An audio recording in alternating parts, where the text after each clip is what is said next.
Shalom. Welcome to this week's Dvar Torah on Sedra Ki Tietzeh. Natural law refers to the use of reason to analyze human nature, both social and personal, and deduce binding rules of moral behavior. Not everyone agrees that there are natural laws, and instead hold that all laws, no matter how logical or ancient they might be, are common laws, meaning laws that man created. Our sages teach us that our forefathers kept the laws of the Torah thousands of years before some of the laws were even given.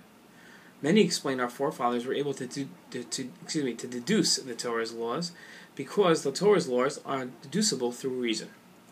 I'm not sure if our forefathers knew the mitzvot by deducing them or through prophecy, but in this Dvar Torah I'll show how some mitzvot are discoverable through efforts at analyzing.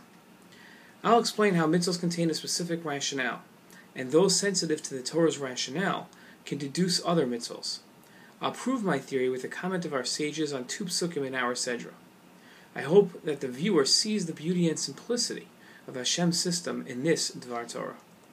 In our Sedra, Hashem writes, "When you build a new house, you shall make a guardrail for your roof, so that you shall not cause blood to be spilled in your house." Very simple, easy to understand Dvar Torah, pasuk, all about building a fence to make sure no one falls off the roof. Rashi explains, the command of sending away a mother bird before taking her eggs is stated right before the command to build a fence around your house, and it's no coincidence. It was put in this order because if you have fulfilled the commandment of sending away the mother bird from her nest, you will eventually build a new house and fulfill the commandment of building that guardrail, because the fulfillment of one commandment brings on and causes an opportunity to fulfill another commandment.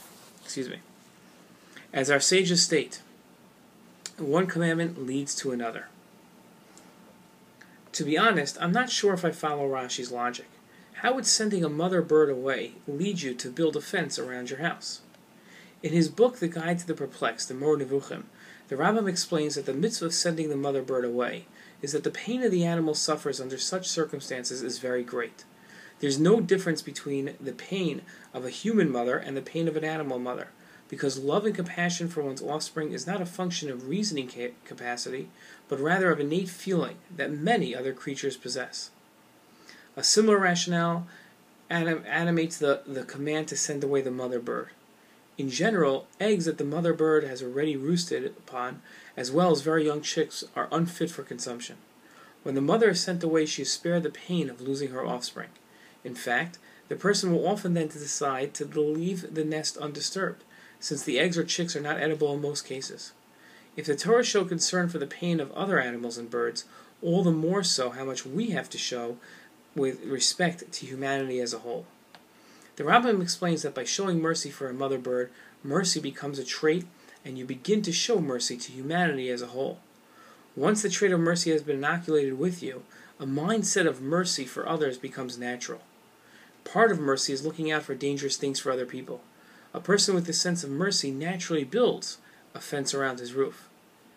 And that's how sending the mother bird away and gaining that sensitivity, will lead you to build a fence around your roof.